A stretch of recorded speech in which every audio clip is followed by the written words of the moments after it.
God is all-knowing. The Bible says nothing in all creation is hidden from God's sight. Everything is uncovered and laid bare before the eyes of Him to whom we must give account. Perfect being theology also supports this idea. According to this line of thinking, God is the greatest being that could possibly exist. This means that whatever great-making properties God has, He has them to the maximum. So God doesn't just have some knowledge or even a lot of knowledge. No, if God is the greatest conceivable being, He must have infinite knowledge. This property is called omniscience. It means that God knows everything that's true and does not believe anything that's false. But does it make sense to say that God is omniscient? Let's look at several challenges to this idea. First, if God knows in advance everything that happens, then isn't everything fated to occur? For example, if God already knows that tomorrow you will eat pizza for lunch, then aren't you unalterably locked into that choice? When tomorrow comes, how could you possibly choose anything else? God knows what you're going to do, and God is never wrong. To understand this argument for fatalism, we need to clarify two important terms: necessary and contingent. When an action is necessary, it cannot possibly be otherwise. It's inevitable. On the other hand, when an action is contingent, it is not necessarily the case. It could have been otherwise. Now let's look at the argument. First, it's necessarily true that if God knows something will happen, then it will happen. So, if God knows that you will eat pizza tomorrow, then you will eat pizza tomorrow. Second, suppose that God knows you will eat pizza tomorrow. Third, therefore the fatalist infers, necessarily you will eat pizza tomorrow. And since you will necessarily eat pizza tomorrow, your choice is not a free choice. It is fated to occur.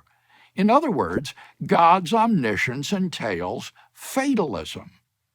The problem with this argument is that it's just logically invalid. From premises 1 and 2, it follows merely that you will eat pizza tomorrow. It's not that you will necessarily eat pizza, it's only that you will eat pizza. It does not follow from premises 1 and 2 that your choice is necessary or inevitable. Your choice to eat pizza is contingent. When the time comes, you could choose to eat tacos instead, but you won't. What happens here, I think, is that fatalists confuse certainty with necessity. Since God is infallible, we can be absolutely certain that whatever God knows will happen. But the fact that God knows in advance that an event will happen does not imply that the event happens necessarily or inevitably. Those who infer that necessarily you will eat pizza tomorrow are thus guilty of committing a basic logical fallacy. But fatalists press their objection further, pointing out that the past is unchangeable.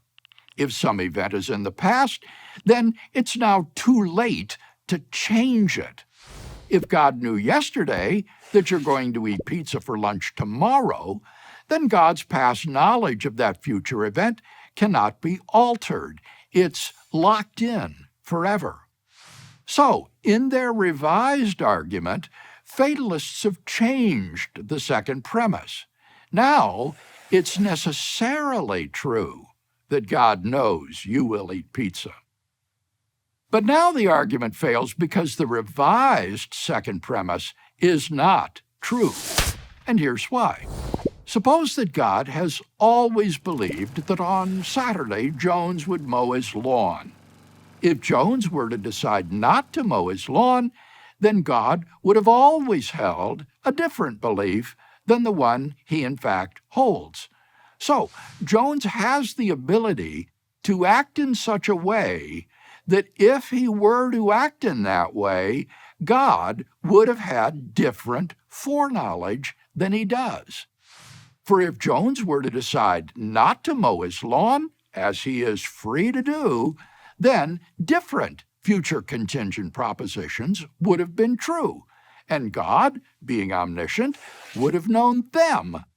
Thus, he would have had different foreknowledge than that which he in fact has. So, God's foreknowledge doesn't prejudice anything. When the time comes, Jones is completely free to mow or not mow his lawn. And God's foreknowledge perfectly tracks whichever option he freely chooses. That's why premise 2 is false. Since the past is, by definition, what has already occurred, fatalists are right when they say it's logically impossible to change the past. For that would be to make something that has occurred not to have occurred, which is a self-contradiction. In exactly the same sense, we cannot change the future either. For that would be to bring it about that something that will happen will not happen, which is a self-contradiction. So the immutability of the past is nothing more than a red herring.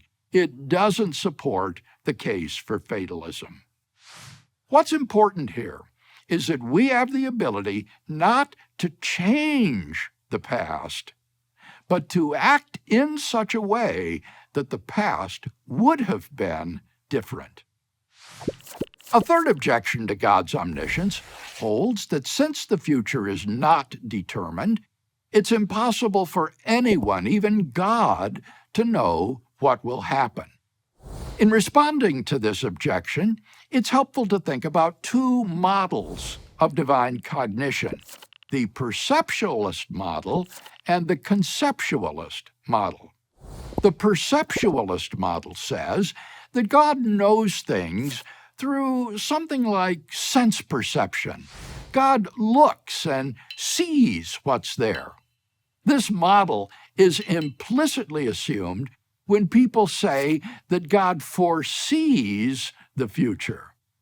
This model runs into real problems when it comes to God's knowledge of the future because future events don't exist. There is nothing there to perceive. By contrast, on a conceptualist model of divine knowledge, God does not acquire his knowledge of the world by anything like perception. He doesn't look down the corridors of time and see what lies in the future. Rather, God's knowledge is self-contained. It's innate. Knowing all true propositions, including future contingent propositions, is simply one of God's essential properties. As long as we're not seduced into thinking of divine foreknowledge on the model of perception, it's hard to see why God's knowledge of future contingent events should be impossible.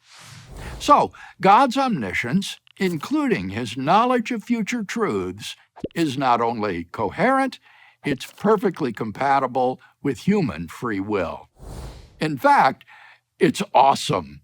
It means God knows everything you have ever done or will do. So there's no point in hiding from God. He knows you thoroughly, and yet he loves you completely. O Lord, you have searched me and known me. You know when I sit down and when I rise up.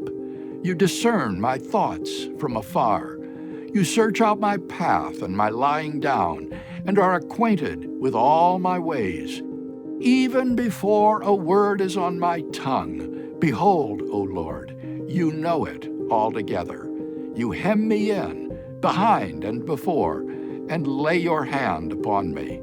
Such knowledge is too wonderful for me.